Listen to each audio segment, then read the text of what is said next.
Good afternoon, everyone. Myself, Dr. Rachel Mundakale, Assistant Professor, Matushri Anjana Bai College. The topic for today is madness in literature. Is a clinical condition. Simply put, it is an imbalance of mind, an extreme sense of perception and action. Madness is the one aspect of man's nature, and it may emerge only in extreme or extraordinary circumstances. Madness is thus nothing but literary motive as well as something as the nature of madness. The medieval mystery plays, and Shakespeare's As You Like It dramatic illusion. In the postmodern sense, the same was called the presence absence syndrome, based on succession of intensity. Depiction of madness in 19th century literature in England and America was paralleled with the scientific discoveries. In 18th century, madness was viewed as evil, the black blood. It was the era of overindulgence of imagination. Lilian Fader, in his Madness in Literature, shows how literary interpretations of madness, as well as madness itself, reflects the very cultural assumptions, values, and prohibitions they challenged. P.B. Shelley, in his The Defense of Poetry, explored relationship between the creative imagination and madness. He emphasized poetry as talking about the inner world. Poe depicts madness in tactile quality in his The Fall of the House.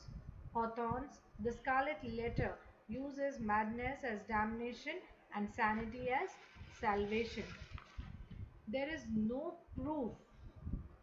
Moving on to the causes, there is no proof of single cause for madness. The causes may be biological, psychological, and environment, in which a person cannot distinguish fantasy from reality.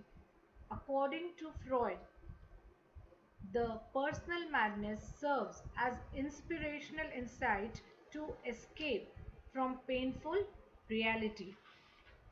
What appears is the problem of hyperreality or aesthetic illusion, that is, the inability of consciousness to distinguish real from the unreal. Aesthetic illusion is a type of mental absorption which describes a generally pleasurable cognitive state that is frequently triggered by various media or other artifacts. The recipients can be drawn into a represented world imaginatively, emotionally, or to some extent rationally and experience the world, the characters, and the story in a lifelike way. According to Freud, an individual turns from reality because he cannot come to terms with the demands of renunciation of instinctual desires, while the fantasy life allows full play to his erotic and ambitious wishes. The mental distortions enable them to bridge the gap between the dream world of imagination and the drab world of reality. The dream world becomes more real for them and never takes them out of the fantasies, and so the actual reality becomes difficult for them to accept.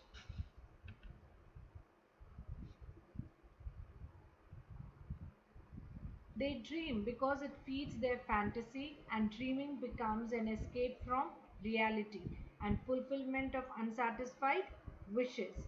Failing to make a transition from one world to another, they oscillate between fear and fantasy, and this inner sentimental violence, because of excess of expectation from one's life and failing to attain it, turns them into a neurotic.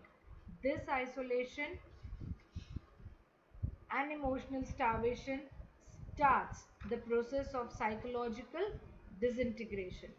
Next, we come down to conscious and subconscious minds.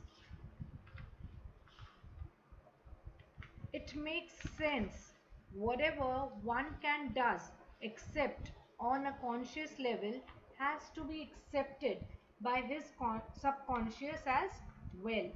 That is, the subconscious mind is subject to the conscious mind, and one can train his subconscious mind to believe what he can accept on a conscious level. Mysticism is the belief that something outside you controls your life, regarding that one is in control and can rely upon his subconscious mind for the answers one seeks is empowering. Murphy suggests that science means knowledge that is coordinated, arranged, and systematized so that we can cooperate with our subconscious minds. That is to say, that the subconscious minds work as fantastic tools to help us achieve ends that we desire to see in our lives. But what stands true here is the fact that we need to present positive thoughts and images to our subconscious minds, as we can't force things. Next, we come down to madness in literature. Now, madness sounds wild and romantic, but has a primitive closeness to the essential truths of the universe. In literary history, it translates to something more transcendental. Even writers themselves subscribe to the idea. Byron's "We of the craft are crazy," and Woolf's pronouncement that madness is terrific. Madness in literature can refer to both writers who are known to have been insane and to abnormal characters in literature.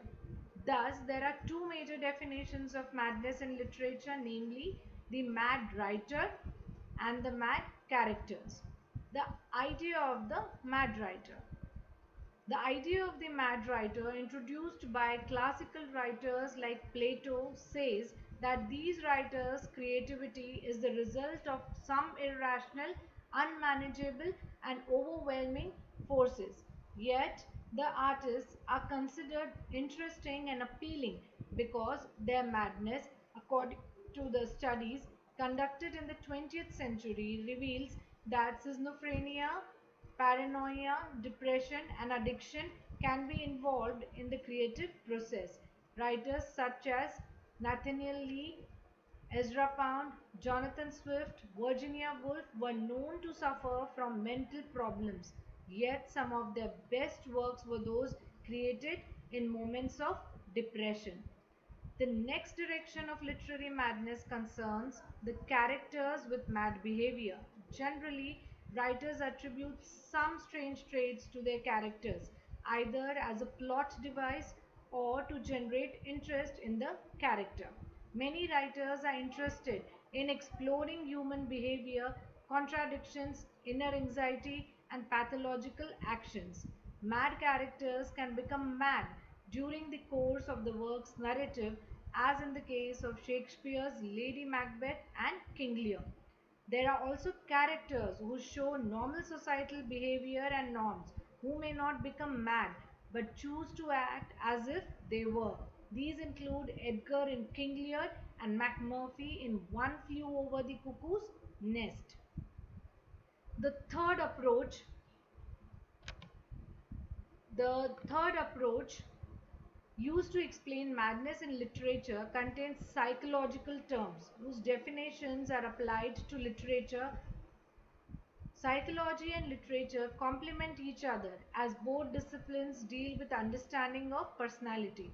The psychological approach has become the main criticism method since Sigmund Freud. Apart from using the Freudian approach, psychological criticism also relies on third force psychology, which offers an alternative approach to psychoanalysis and behaviorism.